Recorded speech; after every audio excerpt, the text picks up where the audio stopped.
Estamos en marzo, que es el mes de la historia de la mujer. Y a principios de marzo tuve el privilegio de entrevistar a una mujer muy valiente, la cacica Silvia Carrera, indígena del pueblo de Panamá, cacica de la nación Nave Bullé, que está dirigiendo un movimiento muy importante. Hablábamos del papel de la mujer. Y ella decía que el papel de la mujer es estar constantemente en la lucha. Lo otro que ella recalcó, y que quiero un reconocimiento aquí del seminario, de todas las asistentes, es que la mujer, el papel de la mujer no se reconoce en su mayoría. Y ella hizo también una puntuación de que incluso nosotras, las mismas mujeres, no reconocemos el valor de nuestra contribución en la lucha. Así que para eso yo les pido a todas las compañeras mujeres aquí presentes que se pongan de pie y que nos demos un aplauso por nuestra contribución en la lucha, compañeras.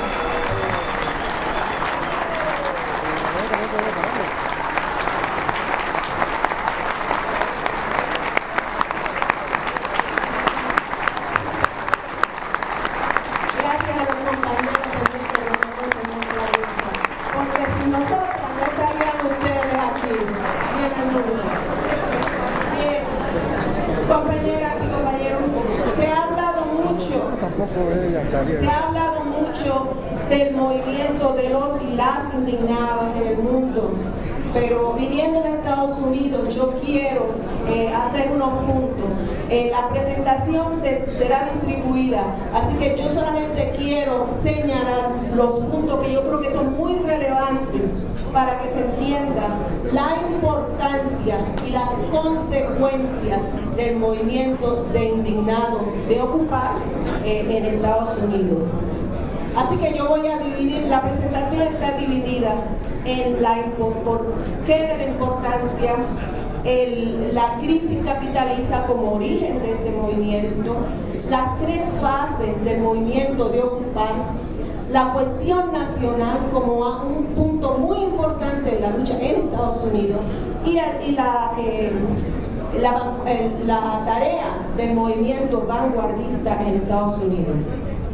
La importancia, y lo voy a resumir, es que es un precedente, es un punto iniciado muy pequeño, pero muy significativo, porque es el principio de la concientización de clase en Estados Unidos, que después del macartismo y la cacería de brujas, en Estados Unidos la conciencia de clase estaba totalmente suprimida.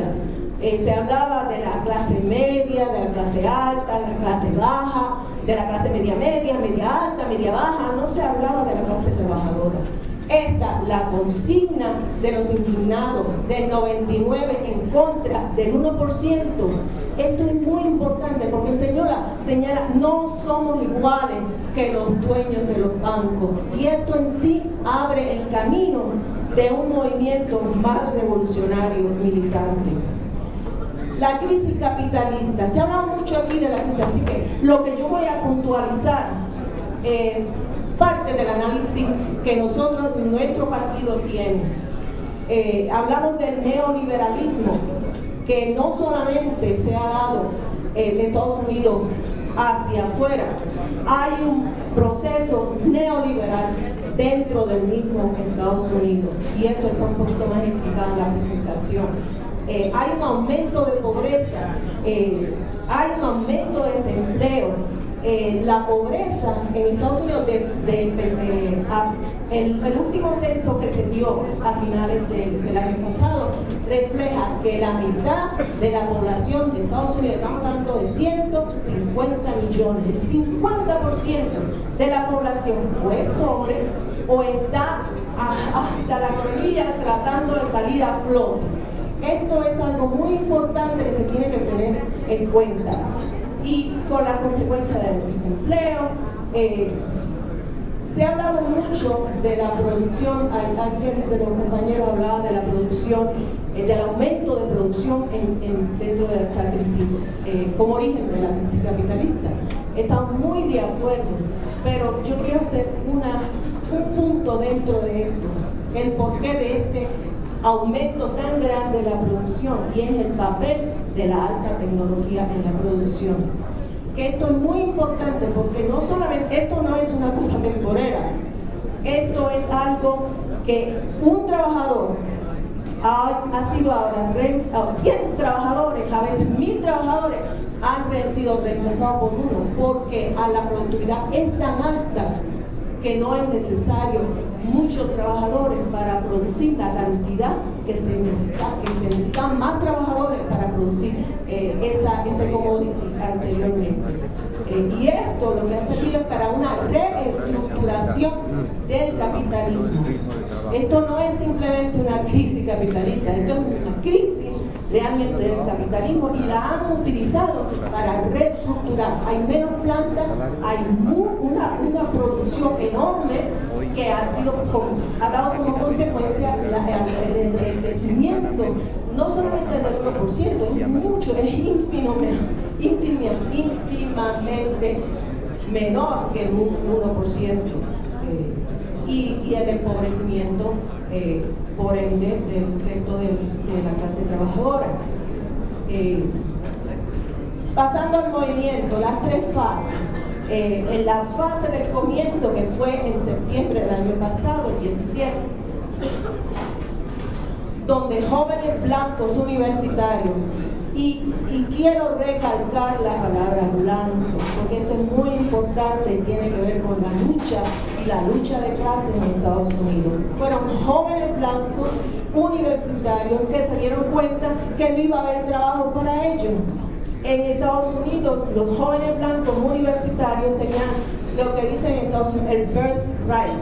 Es como el derecho, la obligación, el mandato del sistema para que les ofrezcan trabajo, no solamente trabajo bueno, sino trabajos superiores, con mucho sueldo y muchos beneficios, como tenían sus progenitores. Esto ya no. Y ahora vemos jóvenes universitarios blancas, luego de graduarse, vendiendo hamburguesas en Burger King o McDonald's. Es eso, y eso fue la indignación tan grande que hizo empezar este movimiento. El movimiento se empezó en Nueva York, hay un poquito más de detalles en la presentación escrita, pero esto se expandió a cientos de ciudades por Estados Unidos. En los medios y los medios corporativos, no estoy hablando de los medios alternativos que desde luego cubrieron, pero los medios corporativos lo cubrieron día y noche, porque eran campamentos, eran mini ciudades con bibliotecas, con cuidado de niños, de todo, cuidado de salud, y había mucha simpatía incluso de las comunidades circundantes. Pero esto también fue un ejemplo de un embrión de lo que es una democracia popular. Una democracia popular reflejada sobre todo en lo que ellos llaman las asambleas generales, que se daban todas las noches y a veces 2 veces al día para hacer un consenso de qué es lo que está pasando y qué es lo que se iba a hacer. Cada persona tenía 2 minutos de límite, pero todo el mundo tenía, y hacían el mic check, la prueba de micrófono que ustedes han visto en la televisión. Esta democracia, o sea, no solamente el hecho del mensaje del 99 en contra del 1%, sino que es el contenido, pero la forma en sí fue una amenaza para la burguesía. Y ahí fue donde empezó, un poquito antes de las Navidades, empezó la represión. Yo vivo en Filadelfia, y el alcalde de Filadelfia, antes de las Navidades, se retrataba con los indignados, vería a estos jóvenes que quieren una mejor ciudad, un mejor país. Tan pronto se dio cuenta la burguesía de que esto no es un movimientito, una nueva moda, que iba un poquito más allá y que tenía muchos simpatizantes, tanto del movimiento sindical como de los otros, empezó la represión, y empezó una represión brutal que ustedes han visto. Yo no voy a ir en detalle con eso. Así que eso fue la segunda fase. la segunda fase de represión. Y fue a manera coordinada durante toda la nación. En Nueva York, en Filadelfia, en California, etcétera, etcétera. Todo con la excusa de que el saneamiento, que no se puede tener, no se puede dormir en el parque de pronto después que habían estado durmiendo 3 meses, y eso fue lo que hizo hacer.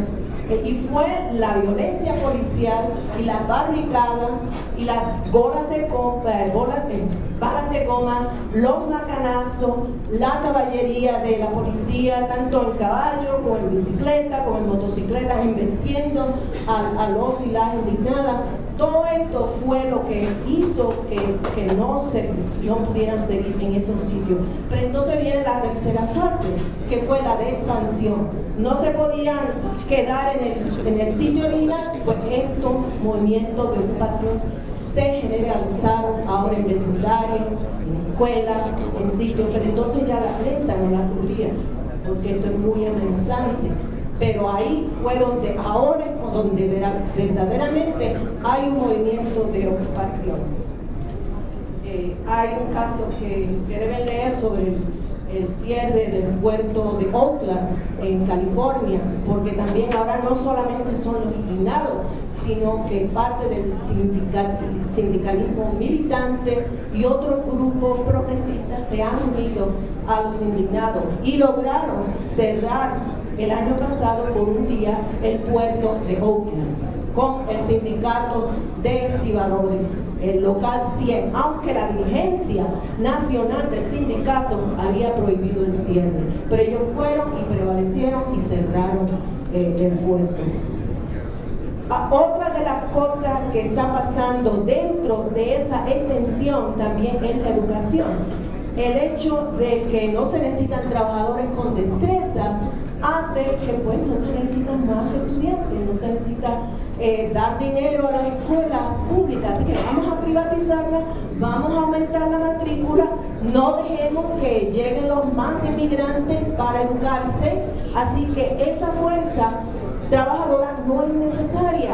Así que viene ese ataque terrible contra la educación, lo que entonces está provocando un movimiento a nivel nacional de estudiantes, maestros, familiares y sindicatos y grupos progresistas que lo están apoyando. Sobre la vivienda, ustedes han hablado de las viviendas y los desalojos masivos.